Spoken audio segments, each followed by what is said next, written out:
what do you call it, this TV network, Joy News. They interviewed the students. In fact, some of the students were lamenting that sometimes you go to class and your colleagues are 7 as the 7s. I teach students. We have certain categories. There was a student who played the hair, that thing that mesh they use, onto the ground. Like when she's standing, the thing is on the ground. And what she does is that she gets to the classroom when you are set and you are teaching. And then she comes in, distract the class, go sit at certain places, small time the person goes out. And so when you take my course outline, I have a section that I said, students should not be more than 15 minutes late to class. And if for a reason you come too late in class, then I'll have issues with you. And so when I come to class, before I get to class, even when I get to class, maybe if it is 6 a.m. and I'm there 6 a.m., I still allow 15 minutes for students, every student to be seated. Because there are certain times you are not just training people, we are training generational leaders. And for me, I think that we must come to have to decide that these are the people that we are training. This is the kind of society we want to build as people. And so for me, I wouldn't want to fault them, because the kind of things that our students speak, my brother, sometimes it doesn't add to where we want to get. I wish one day. No, you would get the opportunity to teach. You get to understand some of these things. Look, it was getting out of hand. You see, the school is called Professional Studies. I don't know what the school is called. Yes. It means everything about you must be professional.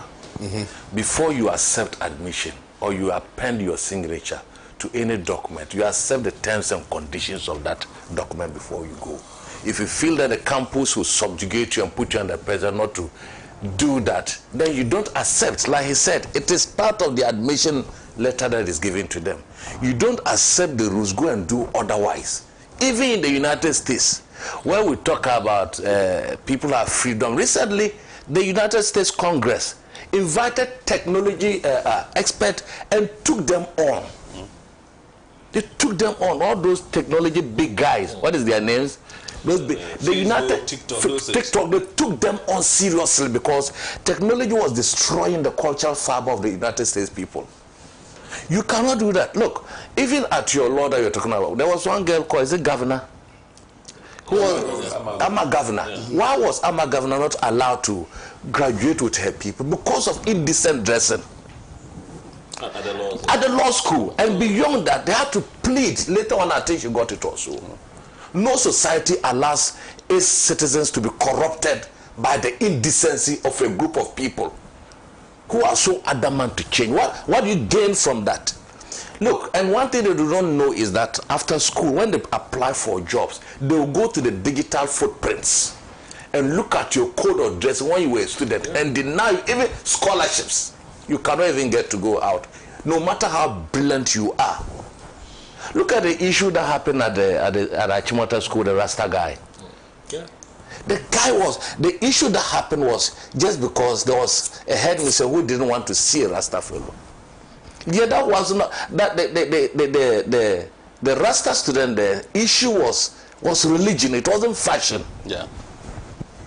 You understand? Yeah. They had a problem. We cannot have our schools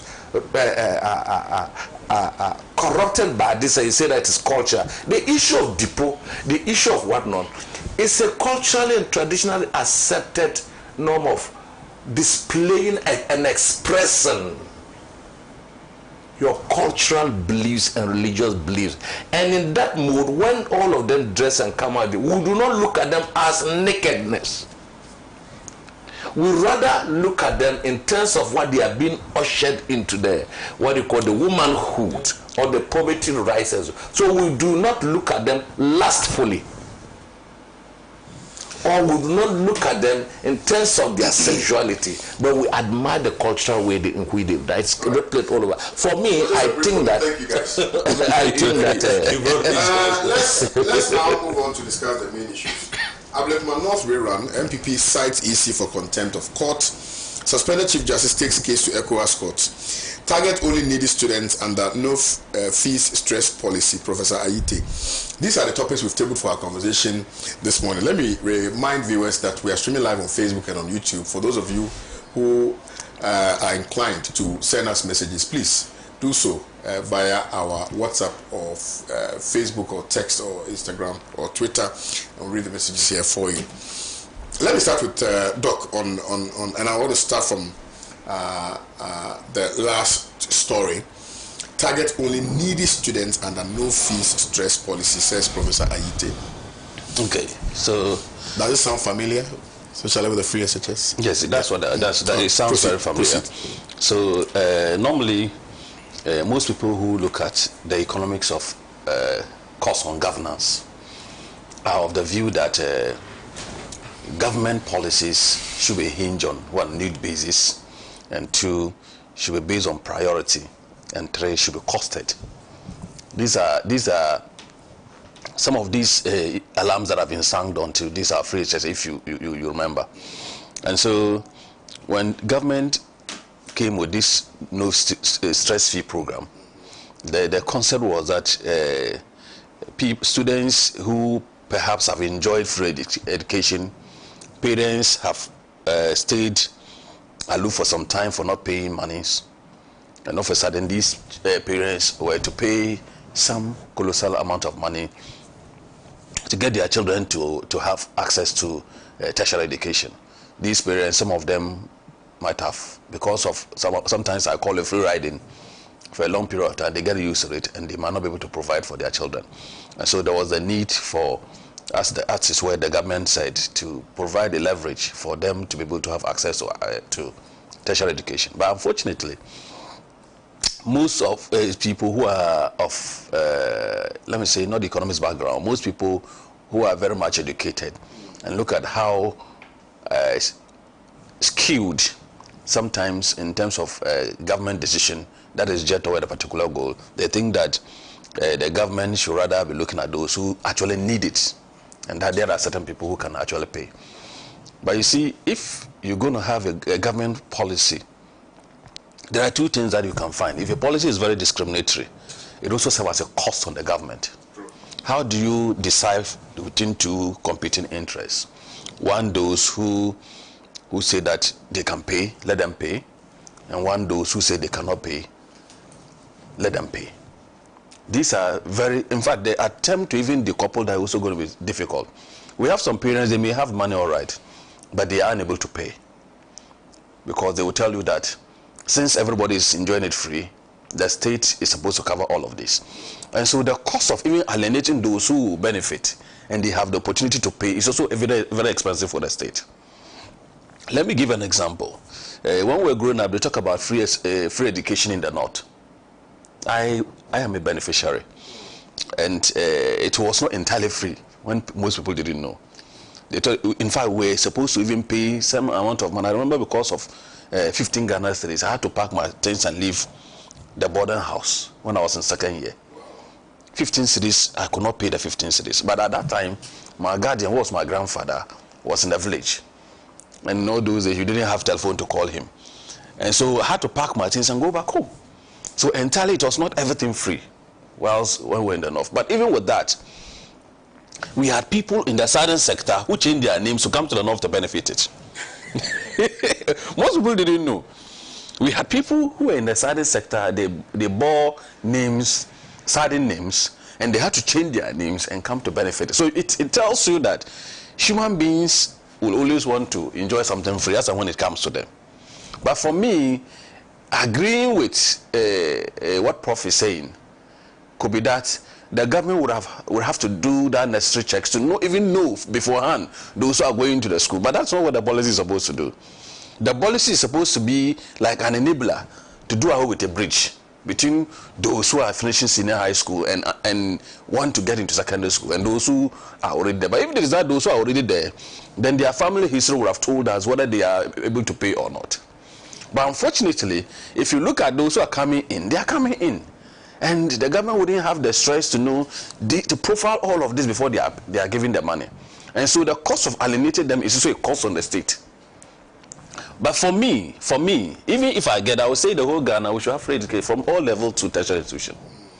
Because education, as I just stated it is not just what we acquire. Education is supposed to be an investment good to us as a nation and an investment good to the individual. And so it is in the interest of every government to ensure that all his or her citizens are educated. Because if government is supposed to enhance and play an active role in education, if there is resources, I would have opted for we having free education throughout the levels to even to the tertiary institution. So that even with first degree, if you have people who are educated up to first degree, it reduces costs on government and even people in understanding government policy. It provides an enabler for people to navigate in this challenging environment. And so for me, whilst Prof may be looking at it from the perspective of costs and opportunity cost to the government, I think that holistically, government should be able to think through into the future and see how we can finance tertiary education, not just only for the first year student. Because if a government actually values the cost of not having knowledge, the cost of not having been educated, it is 50 times of when you even give the whole GDP to educating people. And so such a policy for me, I think, is grounded in a long-term effect on people having an opportunity to understand a more humane government policies, people having the understanding to be able to even discipline themselves. Let me give an example. If you go to communities where people are not educated, the tendency to violence is huge. We talk about, if you look at Kenya's education, look at violence in Kenya. 70% of people who are pro-violence in Kenya are not educated. And so there are certain times that when you are educated, you sit back and say, oh, let it go. And so it is in the interest of policymakers, though, to put economics side by side with policy being implemented. What they should also do is that they should, first of all, look at its cost on us as a country, and then what we can do in the long run to reduce that cost. So for me, I agree to a large extent that if government is supposed to pay, government should pay for everybody, just because government policies are to be understood by the citizenry. But the implementation should also be done with efficiency, in the sense that once government intends to do this, then beforehand we should have a dedicated funding in doing that, and then we should also find a pathway for those who are going to move from the first year to second year, because second year they will still pay.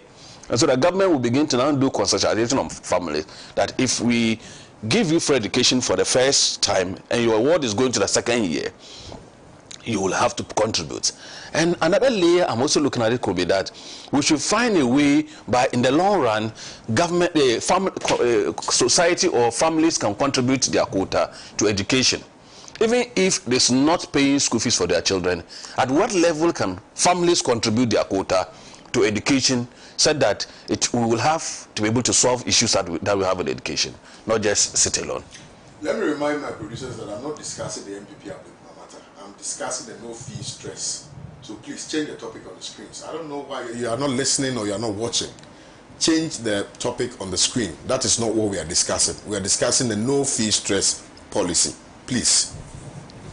Let me come to you, Tim. Yeah, once again, let me say good morning to our viewers and then to talk. You see, this is a constitutional matter. The constitution is very clear that education be made Progressively free. Progressively free.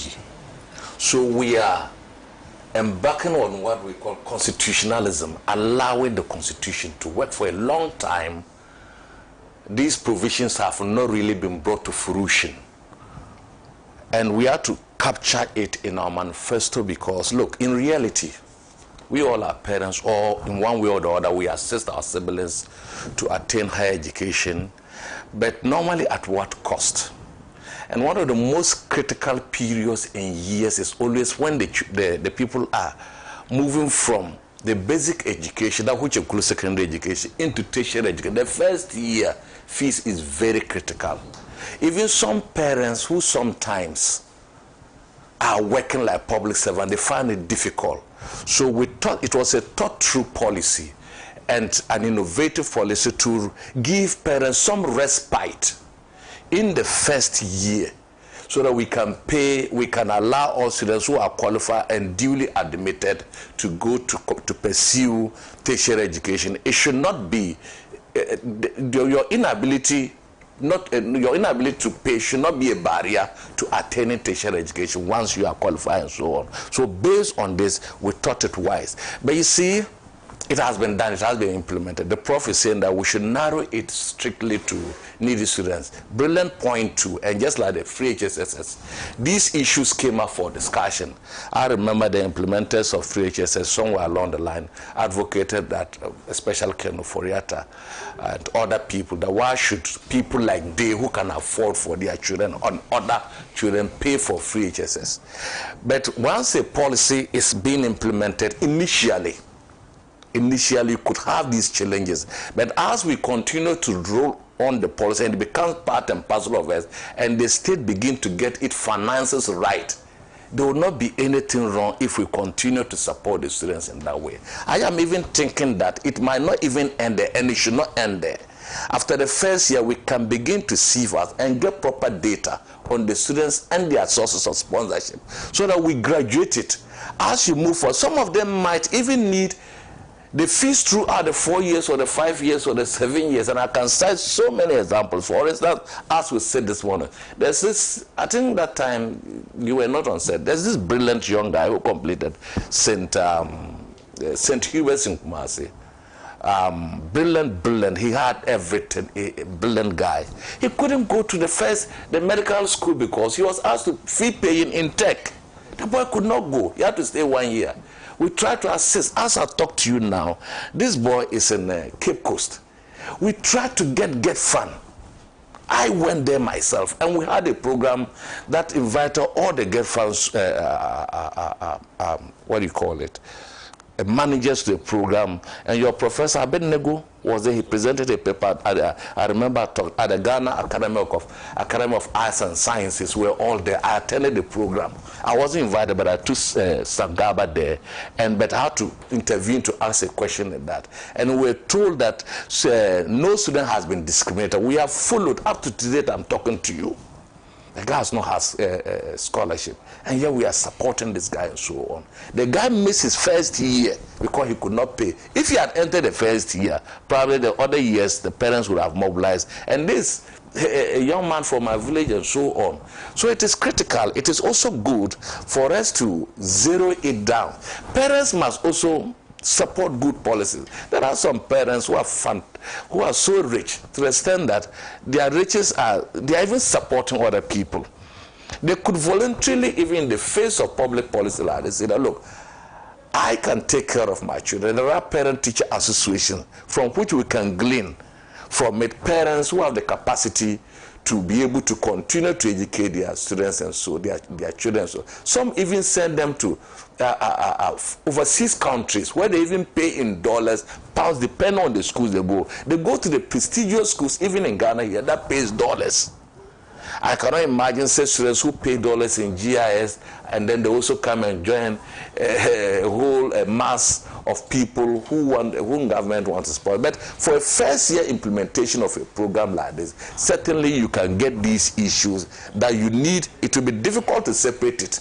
But as we begin to roll out the program, as we begin to look forward, there's a need for us to constantly narrow it down to people who actually need these things, because of the fact that state resources are not like that of the legendary Kemidas, who when he touches anything becomes gold. Even if they are, you still have to use them judiciously so that everybody can get a benefit of that cake and so on. And so for me, I think that I agree with Prof, but an initial project like this, it will become seriously difficult to begin to sieve out those who need and those who do not. But as we continue to go forward, I think it's a constitutional matter. The Constitution itself says that we should make education at all levels possible, free, as at when the state resources allow it to be done. So. And I can tell you, on authority, I can't say same for others, but for me, my personal experience, when I gained admission to go and read sociology, geography and sociology in KNUST, it wasn't easy. Especially even for my father, who was a police officer, it wasn't easy. I remember he had to go and borrow money from others to add on to what he had to be able to pay for my first year. The books, admission fees, you know, because you are young and you are going into the university, you don't know your way around, especially if you are going to another city. It's a whole complicated, you know, system. you have to buy some foodstuffs, you have to, so many things, right? So when I heard this no fee stress policy being, first of all, announced, I was very elated. Because you may think that, Prof, like this, you may think that you have the money, or sometimes, taking out that money at that particular instance, just drains your pocket, because then it throws you off guard. But if President Mahama is saying that, look, I want to take off the burden for you, at least for the first year, don't you think that that's a policy that all of us must embrace, particularly because our young people ought to have education? And I keep telling people that once you get in there, you will find a way of finishing the school. I keep telling people all the time. It's difficult. I wanted to conclude on once you enter, you will finish. You complete. Yes. Okay, finish. I wanted to add a bit on accommodation, and even the university itself recognizes this. Sometimes has instituted some scholarships to assist vulnerable students, and even some institutions like GMPs, the government has its own way of assistance system. But the first year, like Kwame is saying, it is often difficult to mobilize the funding to initially, but like he said, once you enter there, you would finish. So that was a major respite that we brought, and especially these days that we don't have the traditional was having the capacity to pick all students along, and they have to rent private accommodation that is so expensive. Imagine someone traveling from my village to down this place who does not know any fellow. So some of these things, they come into cushion the weak in the society. When I was in university, first year, Katanga Hall, 4 Annex, the policy at the time was in, out, out, out. And I'll tell you my personal experience. I mean, in, yes, you had an accommodation, etc., etc. But when we got to second year, I was sleeping in the JCR because my father didn't have the money to go and to get me a big man. No, I'm just telling my story. And I'm sure I'm adding to there are people who have these similar experiences. You have to go and either pet with somebody. Yeah. And you know how human beings are funny. You in the beginning they will accept you. Yeah, you pet them. Later you become like a nuisance to them. So it is not easy. What Mahama is trying to do, I think it will save us a lot. It will save parents a lot, because what it means is that right now, the first year money that you would have used to pay for all those things, you can save up and then pay for the second. 2,000 plus. Yeah, you can pay for accommodation for your child when they are out. I don't know whether that policy is still there, the in, out, out, out, out policy. I think it's there. It's there. I think it's there. Because I didn't have the, when I went to UCC, 2002, it was serious. I had to. I was supposed to pay 5 cedis, 50,000 for such a particular small room like a Henko. The man said 100,000. I didn't have the money. I slept at Science for almost 4 days, and then we had somewhere where we call the Northern Zone, where there were 3 rooms, and you could go in there. No one owns a bed. That's how we all slept. And then they introduced, Professor Emmanuel Dobin introduced this in out in policy. The first year, how many of us were able to contain? And subsequently, you can even see the halls that they are using for even such a policy. How many walls are they? Yeah. So it's a difficulty. So, Prof, it's good, right? His statements, he thinks that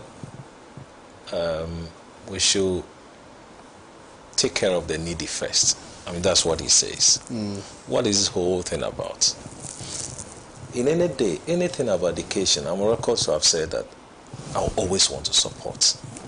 Because of our background, your background, we have different stories to be told when it comes to education. Varied. Some unpleasant, some, when some others are sharing their own, you cry. So anything about education, in any day, I will support. The previous administration started with free SHS policy. In fact, I supported that policy because it took care of a lot of burden from parents. There were other challenges that we saw in that policy. Before the elections, NDC gives us a manifesto and states in the manifesto, no fee stress policy. Clearly, I would have loved another nomenclature for the word no. I don't know which policy, if you can use a different word, but it's stated already. It tells a story. In fact, they decided to use that word, no free stress. They realized that students were going through a lot of problems, challenges on campus. So I'm happy that up to today, 6 months after elections, they have not touched anything about free SHS. They are going through some reforms, and I'm very happy. Now they moved the discussion to the tertiary level, saying that they want to take care of the first admission. Is it administrative cost? I'm yet to be told the details about that policy, but obviously to take care of some fees from the shoulders of the heads of parents. Laudable. In fact, there's nothing wrong. Any policy that will support education, I will support. If first year you want to support students in terms of how much they pay, that is fair. But I'm sure every policy all the time sometimes is subject to review. You can review, you can make discussion. Once you finish and you want to throw it out and want to implement, people have right to comment. I'm sure that is why this person, the professor, comes out to say that, well, he thinks that let's start guides. Let's start with those who have the need and start the support from. Let's look at the wisdom in terms of what he's trying to put out there, justifications for what he's saying first, before we look at the other issues we can discuss. Purely, I don't know where he's coming from with this, but it could be on financial constraints. The government needs revenue. Government needs support. Government is going around looking for funding. Will the government be able to provide, because already it's taking care of USHS, also taking care of first year university. So purely could be on financial grounds. That's why he's trying to put this across. I have seen similar system running in South Africa. I've seen similar system running in Brazil and Kenya. And if we check the figures, I think Brazil, they've been able to increase the ratio when they did that. South Africa the same, and then Kenya the same.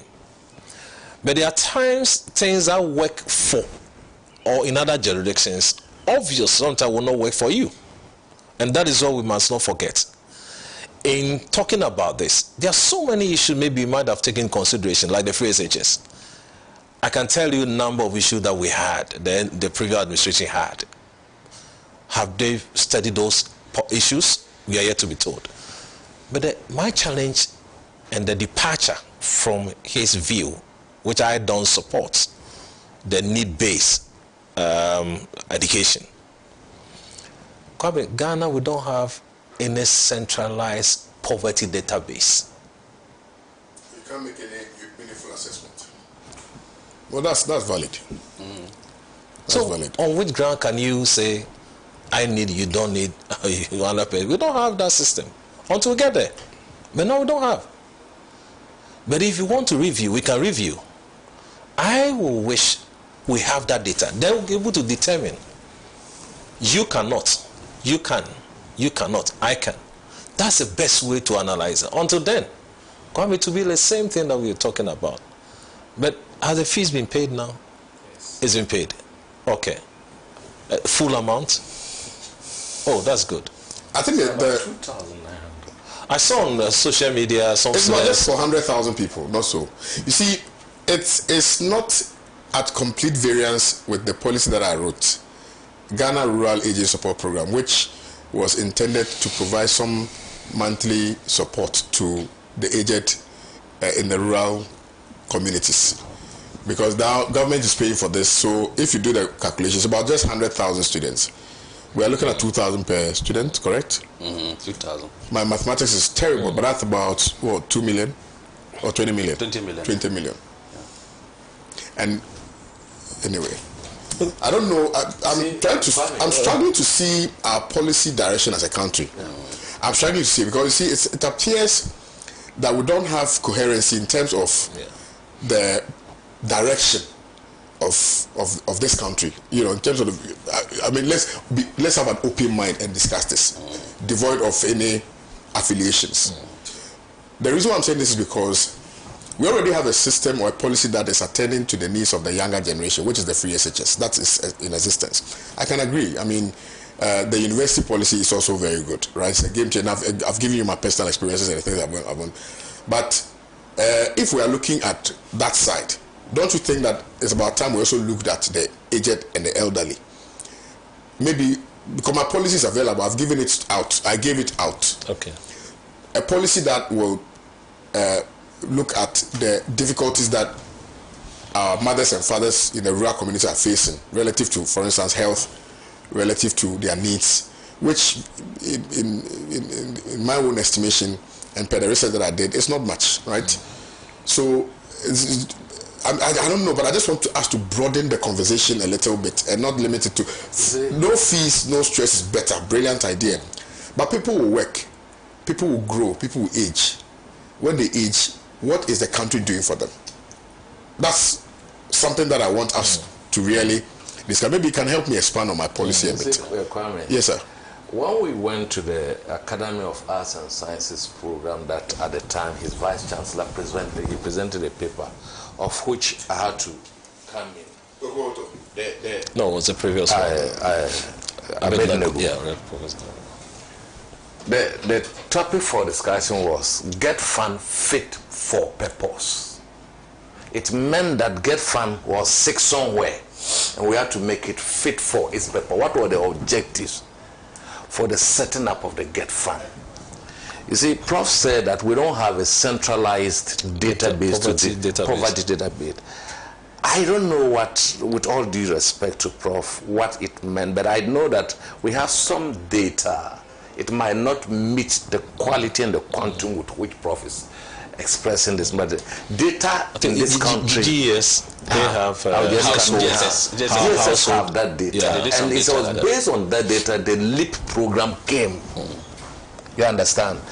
And even the GSS data told us last year, I think 2023, that 8.3 people could not get food to eat in a meal. Professor Nim took that data to last. A whole lot of data. Be that as it may, maybe it's about time we begin to synchronize these data and ensure that there's proper analysis, and we look at the trends as to how we can assist people in there. When you look at even various interventions by institutions, for instance, scholarship from Cocoa Board.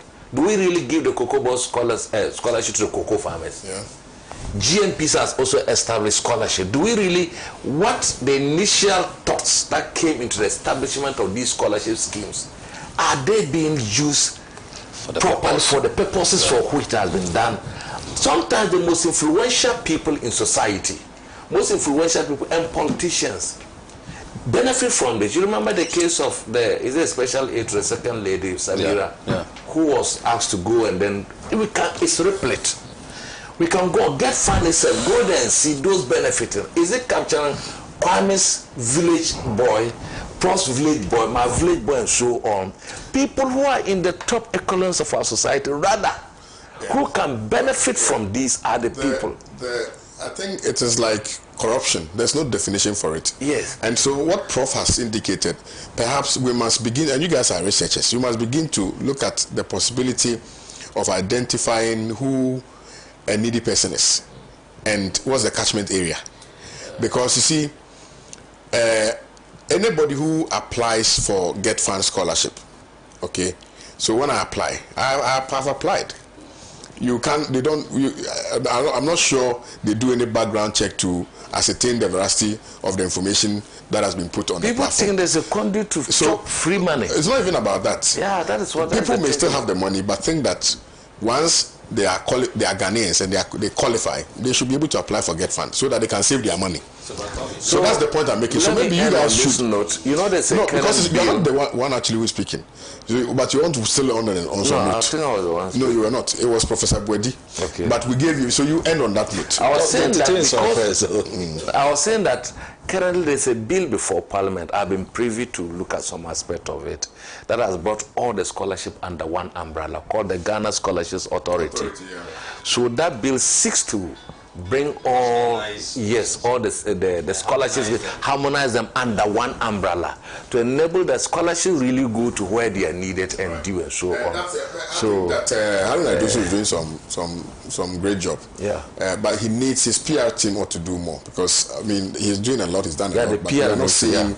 We're not seeing. the team. Let's go for this quick commercial break. When I come back, I think we should expand the argument on the matter that I raised, you know, about the Ghana Rural Aging Support Program. If I don't bring it forward for discussion, who should? Because it's my policy, and I'm happy to really have the conversation so that we can expand on it. Quick commercial break. Stay with us.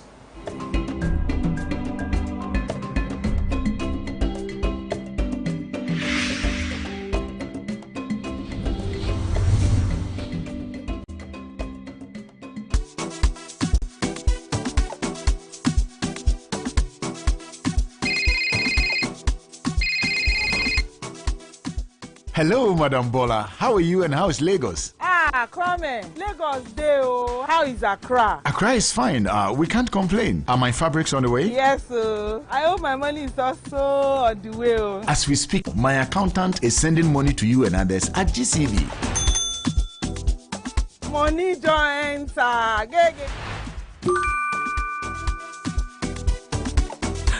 That is a lifesaver. Yeah, Lady D. What's up, baby? Tia, I got the money. Oh, that's beautiful. It was fast. Oh, and guess what? It was so easy and faster than I thought. I'm busy right now. Let me call you back later, yeah? All right. Love you, baby. See you soon. Bye. From country to country, make seamless transactions across Africa with GCB. For more information on PABs and how to get started, call toll-free on 0800 422 422. GCB, your bank for life.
From that quick commercial break, you're still watching the news preview segment here with me on Pan-African Television. As always, you can share your views, your comments, your thoughts, your opinions, your disagreements with us here via WhatsApp or text, and also on Facebook and X and on YouTube. I'll be more than excited to read those messages here on the show. Before the break, I was talking about the issue relative to the aged. And it appears that all the governments we've had, successive governments we've had, their focus really have been on the youth, the youthful population of this country, to the neglect of the aged, forgetting that it is the young people who worked and became old. And if you are aged, the presumption is that you've contributed your significant best to the development of Ghana. Once you are old and you are frail, the country should be able to also take care of you. So that's the concept of the Ghana Rural Aging Support Program. The reason why I limited it to the rural communities so that we can pilot it and see the feasibility or otherwise of it. And then when it is something that government can pursue, then we can expand it. The idea was in two parts. The first part was to provide some financial assistance to our mothers and fathers who live in the rural communities, particularly because most of them do not have, if you like, white-collar jobs that will entitle them to some pension schemes. All right, so it is very difficult for them to get by. Now, if you also look at our economic architecture, undoubtedly, the middle belt, so the middle sector has been dwarfed by reason of our own economic policy directions as a country. So we've collapsed the middle sector. Now, when you are from the university, you gain employment in the banking sector, etc., you are presumed to be within the middle bracket. So the effect is that once you make some money, some goes back home.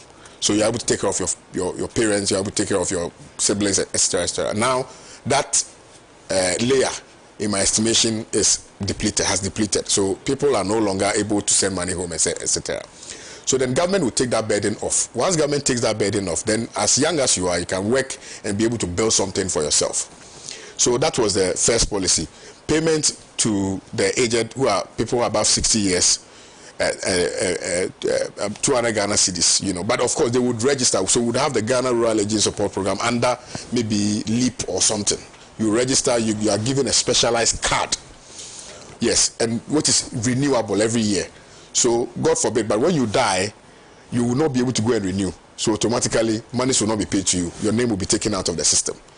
The idea is also to make sure that we give them better health care, so that if you have the specialized card, you should be able to go, if you go to any hospital and you swipe the card, right, automatically whatever drugs that you are given, which is up to a certain amount, let's say 500 Ghana cedis, will be borne by the state.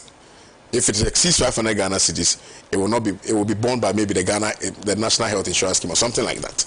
All right, but this one is specific to the aged. You can take trotro within your catchment area without paying. Exactly. So they will swipe it automatically to be deducted from a particular fund that has been created for the purposes of ensuring that this is that. So this was something that I looked at. And if you look at the numbers, you're looking at just about 500,000 people across the country who are 60 and above who live in a rural community. So it's not something that we cannot do, particularly also because we are paying 2,000 Ghana cedis for 100,000 students, you know. So it is something that we can do. The idea was to build confidence in all of us that Dr. Jamal is young. He is working so hard for the country, for the development of the country. He should work so hard with the confidence that once he grows, the country should be able to take care of them. So that is something that I also want us to briefly touch on, and then we can move on to discuss the other things. Let me start with you, Professor Boyd. That was a brilliant concept. Yeah. I don't know why you've got into that concept. Whether this administration, you've had chance of feeding them with this, because you can't leave this dream or this right up to the chefs and then allow it to go anyhow. No. And I'm happy you were chosen as the second in command for the Alliance team. I don't know, but I will be interested to have a copy and study, because look, today we are young, we are working, but if you check the stories of those who are on retirement, come you weep. We visited a colleague of ours on campus. We went to their house. He was on retirement. Look, this guy was given an account of what he's going through. In fact, we wept. That day, I had to make other pronouns and say that, no, this one, I have to take care of myself. Because if you don't, and you're old, remember, the transportation costs will, by that time, have gone up. You're not getting any income from anywhere. Your medical bills will not stop coming. That's why even that age, that's why you spend more. Health. All related issues. So it's not an issue we have to joke with. Very, very important discussion. If you're taking care of our young people out of my sweat, using my SNAIT contribution, what will you do for me when I retire? It's just SNAIT contribution will not take you home. So I think it's a good policy if you can get this current administration to champion it. It could be a good policy. Yeah, it's a good policy. Dr. Jamal, I was asked I think I went for an interview and I was asked if this government gave me any appointment, would I accept it? And I said, well, if it's in alignment with what I believe in, of course I will accept. And I made the point, I continue to rehash the position that we should think about the elderly. It's like we don't think about the elderly in this country. Unfortunately, we don't. Before sure. Doc comes in, we are building one country. I'm on record to have said our enemy today is not the MPP and DC. It's poverty, youth unemployment. Yeah. We should create an enabling environment. Our administrators or governments should create a platform for people like you, your policy, like a shop a policy shop. If you have a paper, come and present your ideas. Let's see wisdom in that idea. I don't know whether this administration can give that window to individuals. Come and share your views, what you have, your policy, defend it, and let's see the importance in that policy. I'm sure we can help the economy, help our country.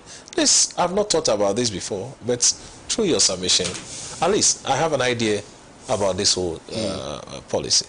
Thank you. Dr. Jamal. I'm a young man, as you rightly put it, and people I work with will tell that treat human beings like business. And that is my foundation of everything that I do. As I am a union leader, for a decade, I ran the union like business. When I do something for you in the union, I'll make sure the generality of the union will benefit. And so my colleagues will always tell you, this is what Jamal does. And I work like that is my business. I think the state has to work like business. I'm tying that to what you are saying. You know, when the state works like business, all layers within the state are properly taken care of. If you look at Ghana as a country, we have a very serious challenge, which has to do with our mindset. And so even if you have very brilliant government policy, for the policies to see the daylight, you have to do moral suasion on the people to bring them up to speed what you want to do. And so going through to see the value of aged, if you read many books, I like reading books of John Grisham and Sidney Sheldon, and then other motivational books. But when you read most of American books, you see they term the old people as baby boomers. Because in such societies, they treat the elderly as children. You know, it's very delicate. When you are treating a child, you must see the child as to be somebody who is so precious like an egg.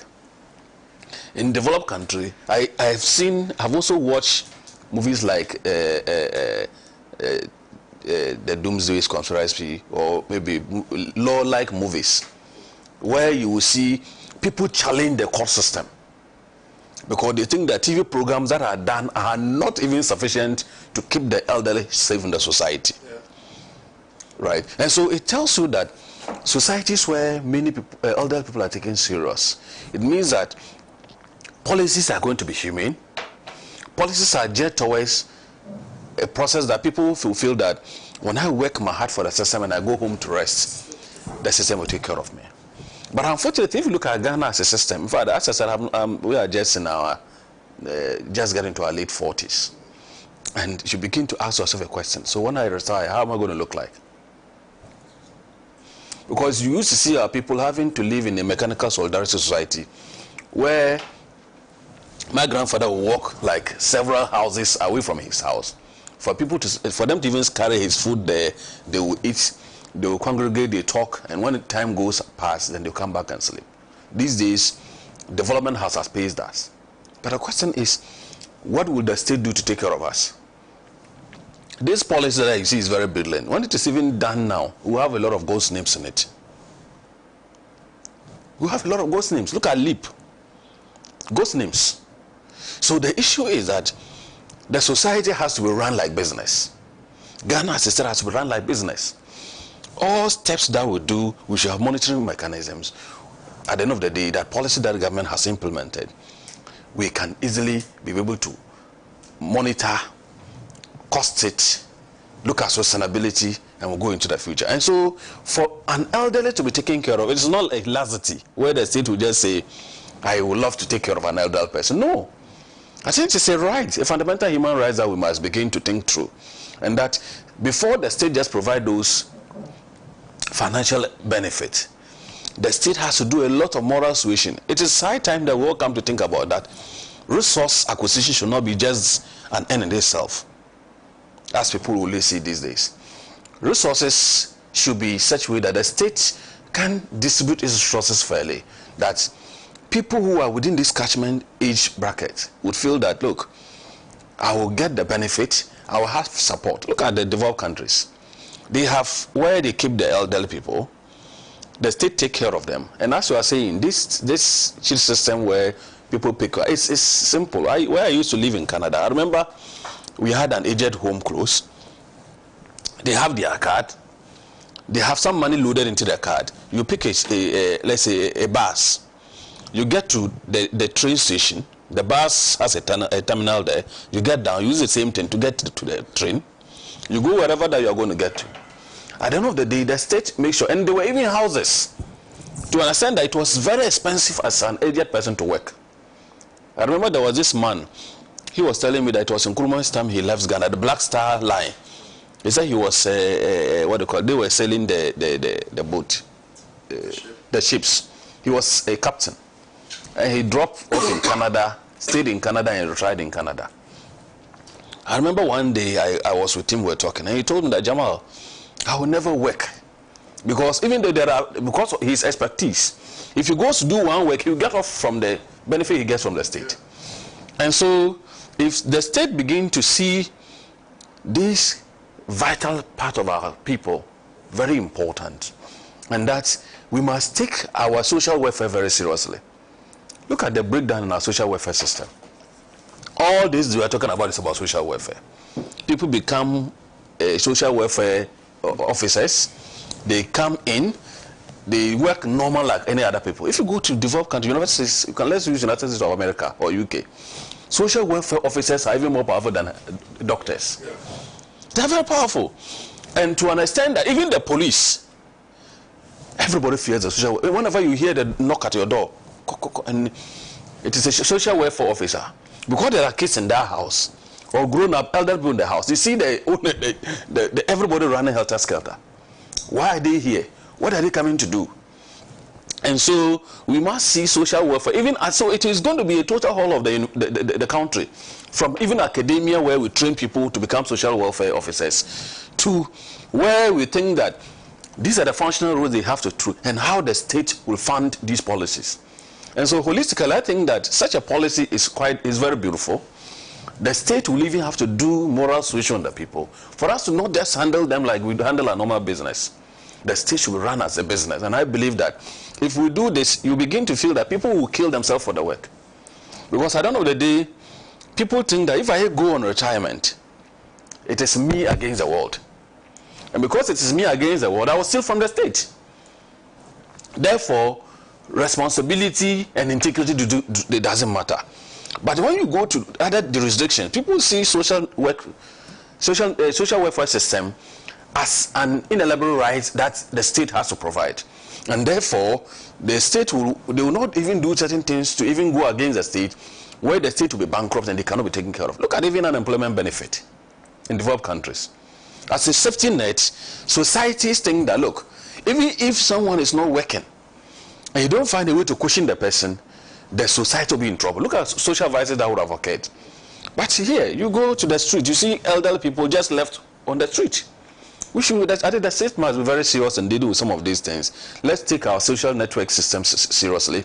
Let's root train those who are responsible for providing social upkeep for our people. Let's provide funding, and then let's also do moral suasion in the minds of people, so that people will begin to now think that society is not about you milking it, build so many houses, and then look okay for yourself. But the society is one where you have that empathy and sympathy towards the state, so that knowing very well that when you go on retirement, the state will help you. Adding to what Prof said, look, we had to even contribute to fund our colleagues, some people who are on retirement. Somebody is sick and barely cannot take care of himself. He has labored for the state, taught people, grew up, matured minds, and when he goes on retirement, people will have to do susu to go and feed the person. So for me, I think it's a right call, and this is time that government should think through and see. One, it should be it shouldn't just be a one-sided standing policy. It should be a full-blown policy that is cohesive enough to carry everybody along. Thank you. Brilliant submission. Let me read a few messages and I'll come to you, Honorable Tim, on this subject matter. Nancy on YouTube says, not just free education, we need quality education so that we can solve issues. Now, education is not qualitative. Says, Abna also says, Masa, never say Kenyans are not educated people. They are very educated. That is the reason why they are protesting. Akatapore says, good morning to you, Chairman Kwame, and your panelists. Abida comes back and says, a country that has schools and under trees, serious infrastructural issues with the country, how can you say you are paying for tertiary education first year for free? Even farmers who contribute to the nation, and some are old now, the nation must pay them. Yes, that's essentially what we are saying. We don't have leaders who think, we have people who just rule. Very sad. A country that doesn't care about children and the elderly, there's no hope. Thank you. This one says, good morning to you, KOD. Please, you media people should discuss tertiary accommodations. Imagine UDS, who gave land to private developers who have houses for students, are now charging 4,000 per year per student, and a room takes 2 students for 8,000 Ghana cedis, which is almost 2 times a year school fees. Please come to our aid. George in Debo Greenwa. We will come to this subject matter after. I'm sure maybe today we might not even discuss the topics that we selected, because these are very, very important as well, very important topics. So let me just read some of the messages and then we will. No fee stress policy is a game-changing intervention by JM's visionary leadership and puts the future of young people first. While the Kufuor administration rushed a poorly planned free SHS and left students stranded with a proper structure, President Mahama is cleaning the mess with bold targeted solutions by lifting the burden of first-year tertiary students. He's proven that education must be a right and not a struggle. This is the kind of visionary governance Ghana deserves. A very good morning to the respected politician, Honorable Timothy Atabuade Awontrim. This from Daniel Akbaliok from Sandema. You people, you have to go on demonstration. He's not been appointed. This one says, good morning to you, Kwame. God bless you for the advocacy on the elderly. It's not easy when you enter the hinterlands. Gibson from Techiman sent in this one. It's not easy at all. This one says, my greetings to my economic lecturer, Dr. Jamal. The indecent dressing is a major problem even in the SHS. Some girls intentionally pull up their skirts to show their thighs, and to some extent show their beats. They will be walking in and out of class just for attention. Mrs. Udro Karen, KTU student. Greetings to Dr. Jamal, my economic lecturer. You know her. KOD, please ask Prof for me. That was he not one of those who were campaigning that Ghanaians should not vote for JDM because he will come and collapse free SHS? Has JM collapsed it? He should answer me. What's he talking about? Willie Kluche. Willie Kluche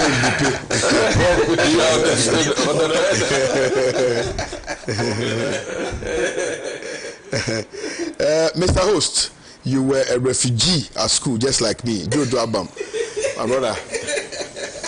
Life has been really tough. I used to sleep in JCR, you know. Used to borrow money from people to feed. It's not easy. It was not easy on campus for me at all. And that is why recently a mate of mine visited me in the office, and you know, he was talking about the hardships that he's been going through after school and all of that. He's a PhD holder as well, and you know, so I made some calls to try and assist him, at least lecture for now. You know, lecturing is actually the best job for him. And so the little that we can all do to support, we'll do it, because when I was on campus, people looked out for me. So if I have the opportunity, I need to also look out for people. And also, good morning to you, panel. Please, wouldn't it be better to convert all tertiary students supports? I don't understand. Please, wouldn't it be better to convert all tertiary student support into bracket no fee stress allowances to loans with beneficiaries bonded to pay back immediately they start working? The loan scheme is still there. Such would ensure sustainability. K. Simpa sent in this one. We used to pay miscellaneous fees. The free SHS policy, as currently implemented, doesn't cover miscellaneous fees and has left headmasters or school management struggling to cover the maintenance fees. That's a very important one. That's why school sports have largely rolled back. Oh, that's good. That's a very important. You know, as a footballer, right? Okay. I didn't know that. Okay, we'll come to Tokon, but you say Tokon is a desperate attempt to court public sympathy fell flat on the rocks after her press conference. She's now resorting to ECOWAS court. However, she should bear in mind that she can even go to Hague, yet she can't be saved. Nana Kakari from Techima sent in this one.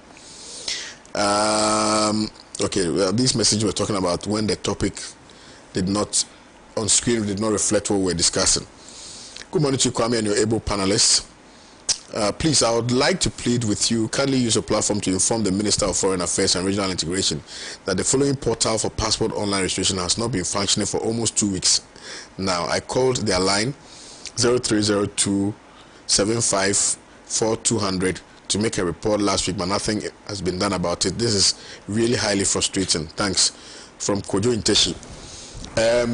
Clarence Amwati, please kindly attend to this matter. It's very urgent. Tell the Honorable Minister if he's in town. If he's not in town, you, Clarence, you yourself, you know you can handle this matter. Yeah, Clarence, so please handle this matter. I know you are watching. Good morning. So the gentleman is saying that your portal is not functioning. He's given the link. So https itcpassport.mfa.gov.gh. It's not working. It's not working. Please address it immediately. Thank you, Clarence. Now this one says, good morning to you, Chairman. Support to elderly is a very good policy and everything should be done to make the policy work.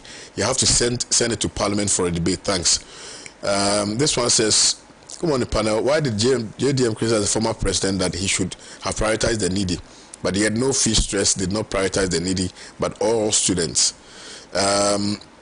This government is really doing well, a great job. We voted for everything that we are seeing today. Hooray, second independence. This one also says, good morning. The media has been silent on the ongoing silent takeover and establishment of Igbo Kingdom in Ghana, and precisely allegedly acquiring a 50-acre land in Pram to put up their kingdom structure. I'm disappointed in Interior Minister Alhaji Muntaka Sam George, Chiefs of Pram and Immigration Service, the President of Ghana, National House of Chiefs, etc., for not attending to this issue. Look at how many Nigerians are behind some major criminal activities in the country. All right. This one also says, just cautiously build retirees village. Create offices for them as consultants because of their vast experience. Kweku Jinyame, yes, this is fundamental. This is brilliant. So maybe we have to have the tiers. Yes, So that the tier 1, the tier 2. But that's what I was saying. Even beyond our borders, Yes. other countries, We when need you are them. 70, you can teach. If you're a lecturer, you Yeah. can lecture 78 until you are tired. You can't even teach anymore. Yeah. You know, the program, I did a diploma, 2 diplomas in Canada. There was the two, what they did, they didn't teach you too much in the classroom. We had to go and meet retired judges. Yeah. We had to meet councillors and mayors. And then there was this village farmers. Oh, my brother, it was beautiful. Yeah. You go there, there are elderly people seated there. One man spoke to me, and that changed, Because a lot in my life. In this country, we always talk about the lack of experience, which is why a lot of the young people do not get jobs to do, right? Yeah. But you have people who retire and just go and sit at home. Yeah, doing that. And we don't benefit from their fountain of knowledge. Yeah. That we should get to a point where we'll be organizing seminars, symposiums, and things like that, where people who have gained experience throughout their lives in different sectors would come and lecture. Yes. No, it's important. Your policy, we have to go on administration. We can all do it together. But let me come to Honorable Tim on the. So the policy is called Ghana. Well, now maybe I have to take out the rural, and do a Ghana Aging Support Program. And then you can stagger. Yeah, you can do it. Yeah, tier 1, tier 2, tier 3. Kwame, I think they still leave the rural. We haven't finished, so don't jump into it and dilute your policy. Sir. Why? Because more often than not, good policies come along the way. They're diluted by the inclusion of not thought through issues. So the original concept mutates into something different again. You see, I went to Israel in the year 2012, I think so. And there is a system called the kibbutz system. The what? Kibbutz. And in the kibbutz system, in Iran? In Israel, it's like in the community is like you are all working. And the salaries, whether you're a doctor or not, is paid into one common account. And when you pay, they use that amount to invest in other areas to make more income. And they eat in, let me put it, a hall, like a big dining hall. When you go, all the food, the nutritious food you want is there. You can prepare, the prepared food is there and so on. So the elderly, you see them in the evening also coming to serve themselves or make an egg for themselves. It is not the whole of Israel that practices that. In fact, where I experienced was in Galilee, the city of Galilee. And what happened is that if in that community, Prof is a lecturer, professor, but it's the responsibilities and duties rotates. One day you see Prof in the hall, they're washing the bowls. They're to rotate and come, a doctor, a lawyer. You see me also washing the bowls. So the community had a way of supporting the elderly. Even if you want a car to drive to somewhere, the community, there's a car there for you to drive to any place and bring it back. They have their farms, the car, they get fresh milk and so on. So it is not holistic for the people of Israel, but in communities like in Galilee. That's why with this experience, I'm saying that let Kwame stick to the rural area. Because, why? Because it is very essential and very important. Look, it is the rural areas that feeds the city in terms of the farm produce. It is the rural area that feeds them. In terms of everything, quality food, nutritious food, organic food emanates from the rural farming. So those who have taken care of the population when we were young, why should they suffer when they have exerted their energy in feeding the minds, the critical minds of this country, in feeding the professors, the presidents, the finance ministers, the MPs and so on, then to tend to suffer, while we those they fed us tend to steal from them and make our lives better than them. Why should that happen? Why should that happen? Because look, I've often asked the question, do you think state institutions run at a loss? No. No. Because managers of these state institutions live like Arabian kings. Yet the institution continue to make a loss while they live flamboyantly and destroying the public trust people are reposed on them. And yet you continue to report that the state institution is running at a loss. We are in this country, even those who had formal jobs. Charlie, it not be easy. Those who had formal jobs invested their pensions so that they can live better, knowing that history have told them that there are earlier people who did not invest their pensions suffered. And the government recklessly ran the country's finances to stupor and goes to take it. And the president at the time says that no pension, what do you call it, funds, there will not be haircuts. Yeah. And you know what? If nakedness promises you a cloth, you ask of his name. You understand? Several promises that the president said they will not tie that, has come. So even those who invested their monies suffers colossal damage, and some died. They cannot pay BP. They cannot buy BP drugs. I don't need to regurgitate those who have died through that. So, and we are in a system where, look, public money that has been audited by the Auditor General, 52 billion cannot even still be accounted for. And yet the rural area man that you are advocating for 200 is big money for him. I am telling you, it's big money. I've been in Sanma, I know what I'm talking about. I know what 200 Ghana, which is someone's beer bottle. Those who have stolen from SO, those who have stolen from the poor man, that is his beer bottle. So it is a good concept, but you see, this is a country when we get, some people will tell us it is the only country we have. We can't go to any place. It is the only country and you are killing the country you have. It is stated in the book of Proverbs that, look, let love and faithfulness never leave your sight. Write it on the tablet of your heart and bind it around your neck.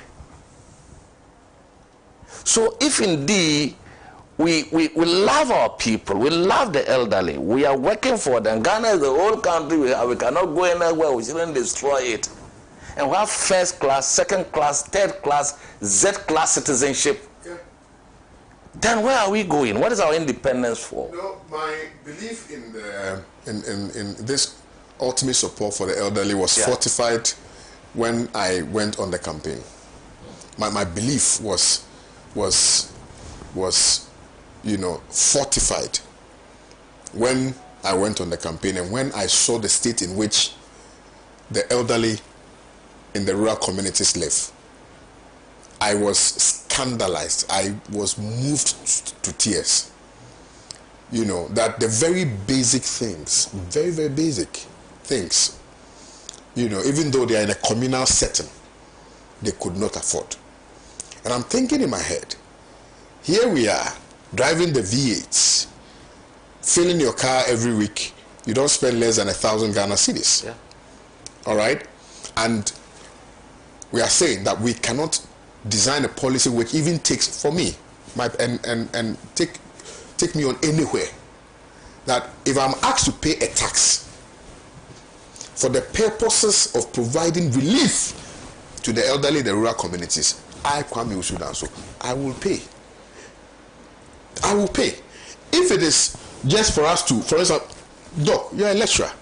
If there's a tax that says that those of us who are working, blah, blah, blah, right, in order that we'll be able to offer some assistance to the mothers and fathers within the rural communities, or even the rural community, or the elderly generally, and we are supposed to pay 1 Ghana cedi.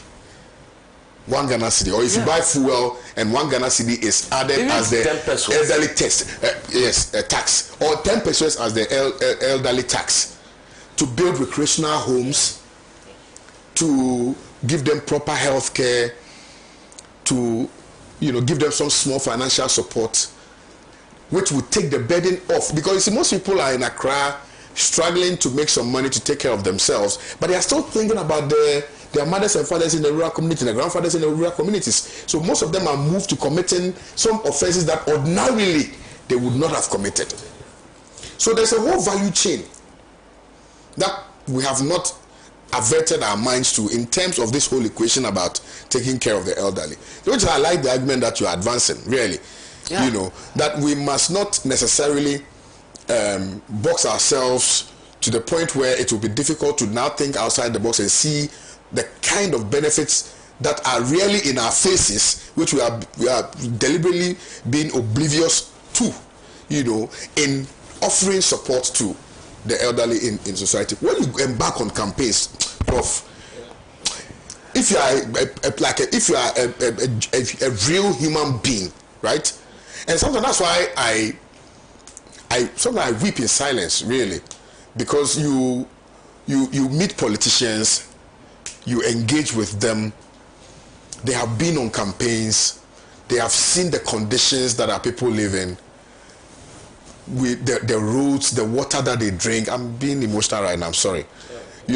But we get the power and all of a sudden they don't matter.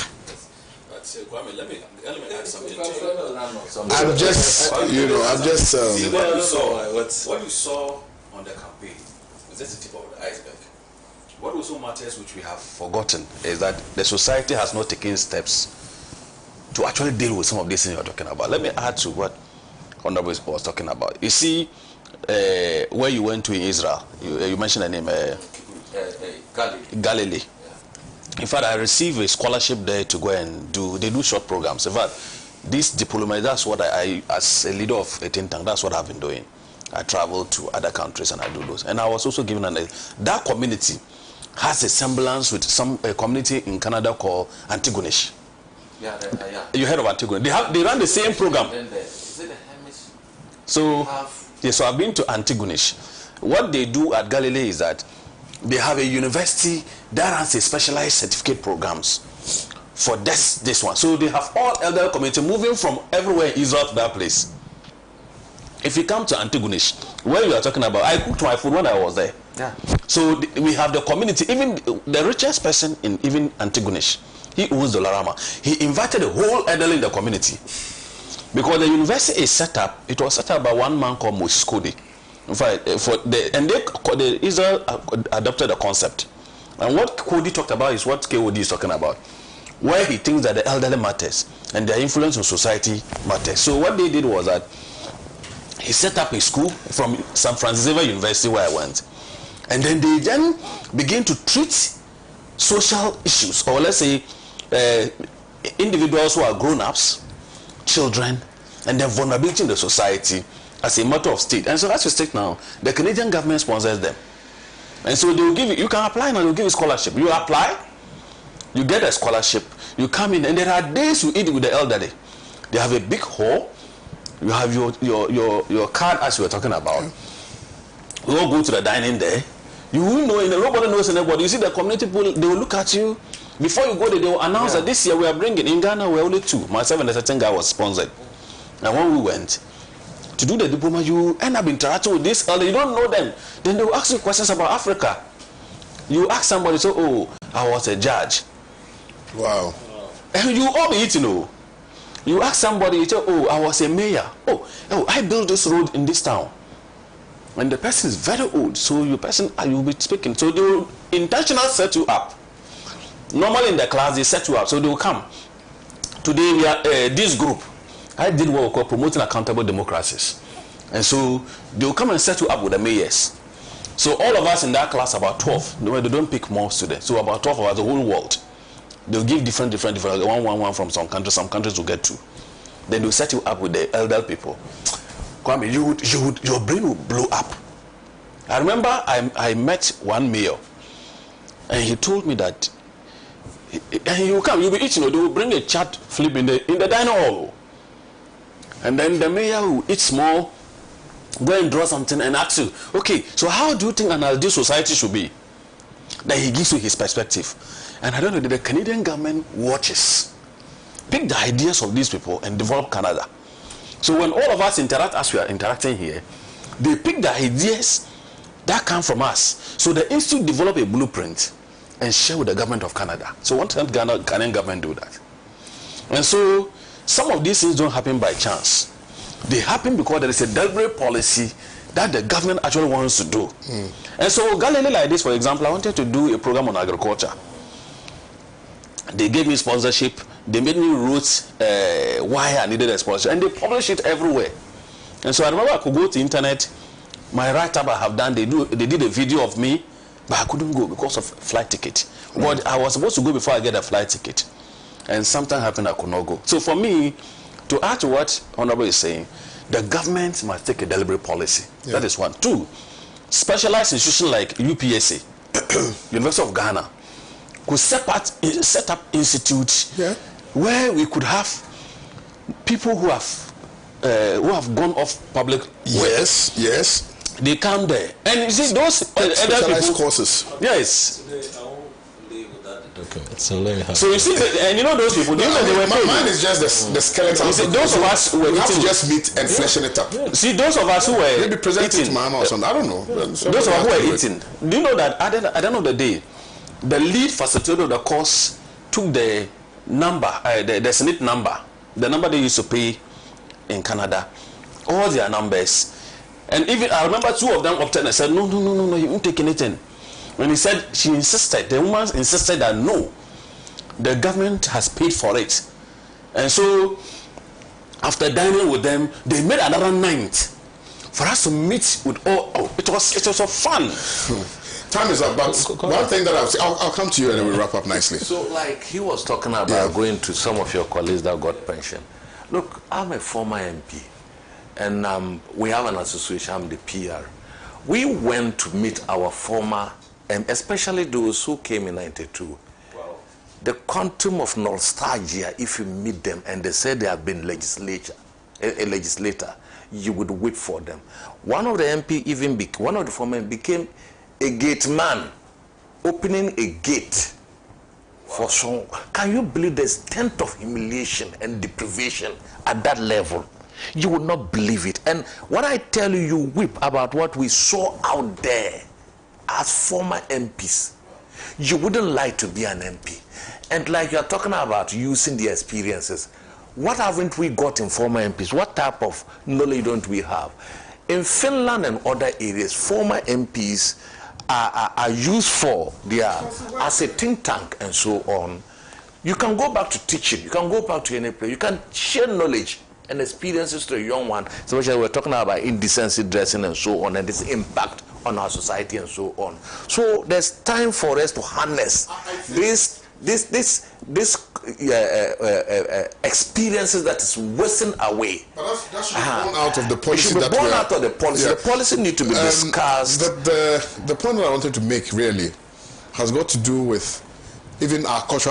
When I was growing up in Asante Mampo, there was never a time, and even till today, whenever I go somewhere and I see that I'm sitting and there's an elderly person that walks in, I'll get up. Yeah. That's something that we were brought up with. You were natured to know that elderly. Yes. So people should, I think that perhaps one of the things that also we should be thinking about, all right, is how to re-imbibe into the young people the culture of respect for the elderly. Because to be honest with you, right now, the young people don't respect. Look, they see you, you go somewhere, they see you, they don't even greet you. All these, no, I'm just saying that all these things, I've always been home. I've always been home. All these things that we're talking about are the things which at the time shaped us. But successive governments that we've had have not done enough in building the culture of respect for the elderly. And you see, our inability to build the culture of respect for the elderly is what has translated into our disrespect for the country Ghana, and the lack of patriotism, you know, in a lot of respects. So we must begin to go back home, revisit who we are as a people, revisit what we stand for as a people, revisit what we have always believed in as a people, go back into history and perhaps replay the things which were said by our forebears, or Sergeant Dr. Kwame Nkrumah, and even the ones that we would not like. I'm sure there were some positives about them. All right, in understanding where we were and the direction that they wanted to take this country, but for, you know, the West truncating the ideas. What was the vision? What did we have in mind? Where did we intend to go? What was the intention? You know, and maybe that will be a guiding principle for us going into the future. Because all these governments that we've had over the period, they operate a system of governance in isolation, if you like, because they have these ideas in their heads, which ideas they would sell to the Ghanaian people. The Ghanaian people will be satisfied in the hope that once they vote for this person, when he gets the opportunity, he will come and do that which will better the lives of the people. Ultimately, that's why people vote, right? But then you go and you vote for these people. They come, and these beautiful, brilliant ideas that they had, which they preached to the masses, for which reason the masses voted for them, they come and they do their own things. Maybe it's just about time we had one policy direction for this country, a document that will really represent the aspirations of the young, the aspiration of the elderly, so that we can build a Ghana that works for all of us. A Ghana where people would have belief, you know, that if I contributed small, you know, to the development of this country, the nation would not neglect me when I get old. That is perhaps the kind of thinking that we should have. And the young people should begin to think along these lines. You know, that the over-partisanship and over-politicization of all matters, this matter that we are talking about, people are still doing NDC, NPP with it. If we continue on this trajectory, we would not have a country to call our own, because then we would have allowed politicians to succeed in dividing us on the basis of ideology, not on the basis of unity, on the basis of religion, not on the basis of unity, on the basis of ethnicity, not on the basis of unity. Because if we are united with one voice, achieving success, getting the drive to also master the courage and to break bounds for the betterment of this country will be inevitable. And that is what we must begin to look at.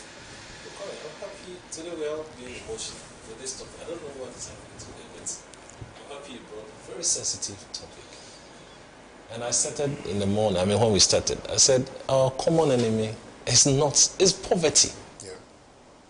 And the youth unemployment. Have you ever seen a national policy document before? Nope.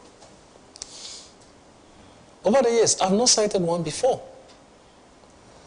Kwame, if this administration will leave in 4 years or 8 years, I would love they initiate a discussions on having a national policy document. And the revised document, the 24-hour plus document, could be a starter. It's rich, the content I've seen, and they can start with it. Have a national policy document that will capture those who are vulnerable, the disability people. And the last thing I want to say, Kwame, I'll organize a lecture. You guys will come, and then we will address this matter. My producers are telling me that I've run out of time, and there's another that has to be played. Just a minute. Just a minute. All right, cool. Okay. I've lost my thought. I'm so sorry. I'm so sorry. I'm so sorry. I'm so sorry about that. I was wanted to talk about something very, very important, but you let my friend come there. I'm so sorry. Forgive me. Oh yeah, that's right. That's Say good morning to one of our senior. He's been watching you and watching the program diligently. A quintessential gentleman, Daniel Syme, was our former DC and the deputy regional minister. Very astute politician, and you will love him. Hate him or leave him, you love him. He's a guy that we all love. He's watching. Good morning, Daniel Syme. When the telling you yourself going to, he's been watching you. He's been watching the program, and he's a special good morning to him. Yeah, special good morning to him. Yeah. Yes, let me say good morning to my beloved colleagues at KTU and my workers at ADRRI. I wish that Ghanaians will support so that in our bid as people who interrogate public policy, we will see Ghana as a business. Give us deliverables that will help all of us. And thank you very much. Okay, yes. To change the emphasis, we are focusing on the elderly. They need support them. Yeah, absolutely. Kwame, if we stop doing that, the reverse, the pressure will be you and I. Yeah. And that's where corruption will start begins. from. Because I have to get money to take care of them. Absolutely. That's it. That's brilliant. Beautiful. I'm going to organize a lecture, public lecture, maybe here at Pan-African Television.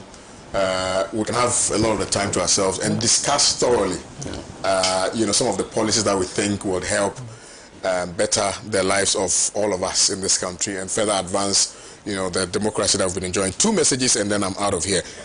I greatly apologize to the producers. Forgive me, I did not intend to exceed my time. But let me just read 2 messages. Caring for the aged must be a national priority. Many public sector workers, especially teachers, retire into poverty after decades of service due to low salaries and poor pension schemes. It's moral failure to let those who built the nation suffer in silence. Government must act now. Dignity in old age is a right and not a favor. KOD, I'm convinced beyond reasonable doubt that the John Mahama administration will certainly reward the hard work of Honorable Timothy Atabuade. Honorable Tim has been a true light to the people of Bolsa North, and we as a people are eagerly waiting to see him being rewarded by this government.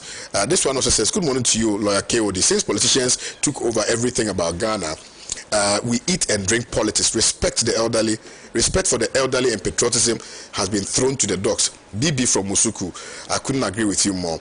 This one also said, Kwame, you have made my day. This has been running through my mind over the years. I even made a similar suggestion to Mohammed's platform during the 2020 election campaign because I live a lot in the rural areas. Please send me your mobile money. Oh, why not?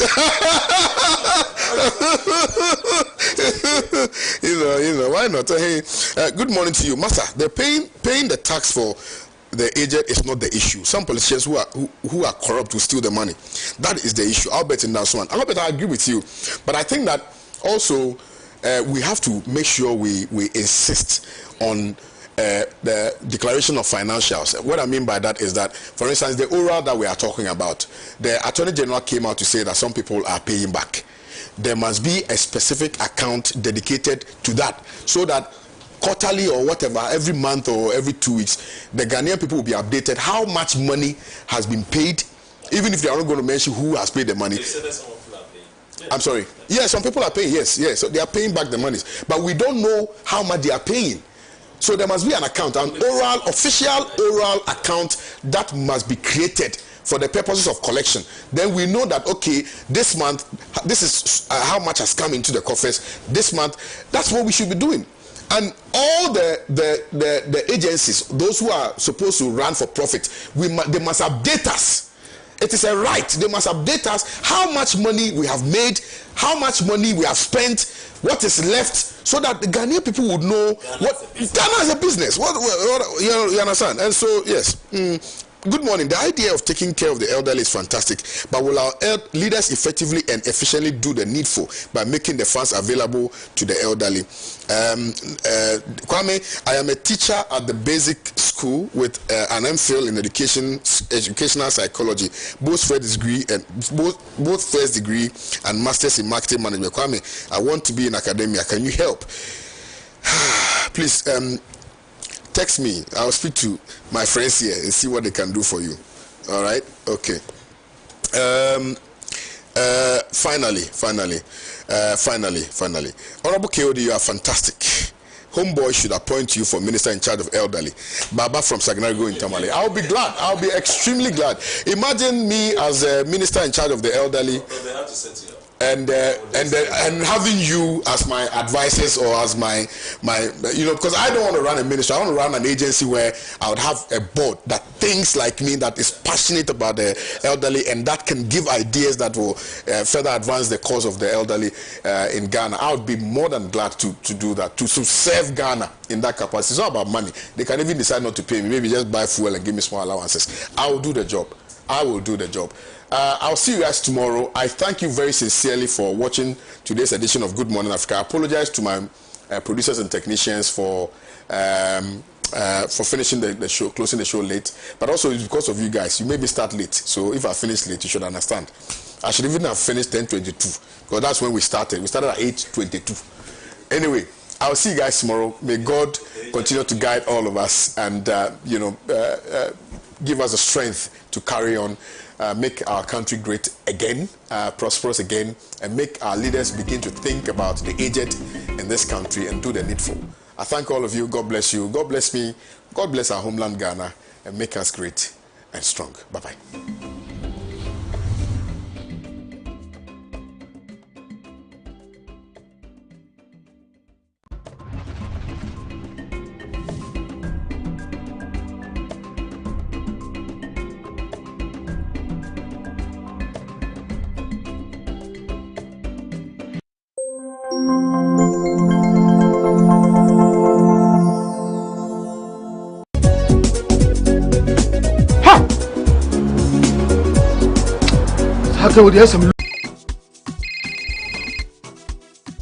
Hello, Madam Bola. How are you and how is Lagos?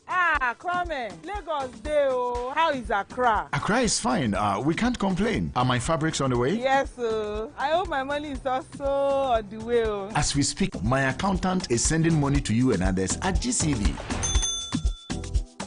Money joins.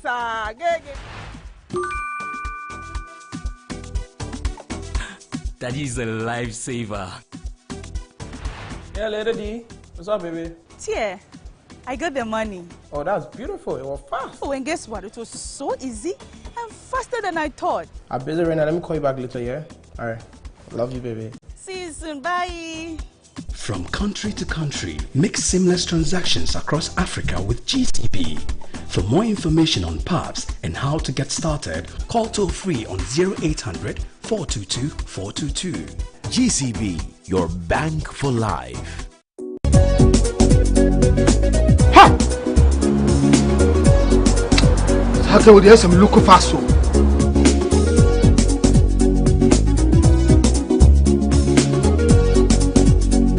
Baba, me again. Let's go yale. Me kwa dwuma mu wo hia me nti. Mentimi antrent my friend doctor fra wona mkwaso wo ba. Then I come. See what we swear any. She has malaria. Malaria. Oh, what they say what the router. Me kope bia brand sisi. Aduro ne friend router mix. Ye come malaria aduro a. Eno ane router. So Calf trap and the draw ku abaso body ase. Wabo router mixture abaso. Router natural products no ne router mixture. Ya e de kutia a treat. Router tonic and the router life wa. E huhuru e feel sra de bone e fi nipadua mu. Na support immune system no. Router de obi ase ye. FDA ade dwede nkra to ya tu.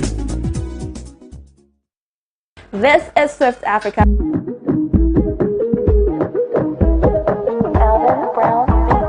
Fire.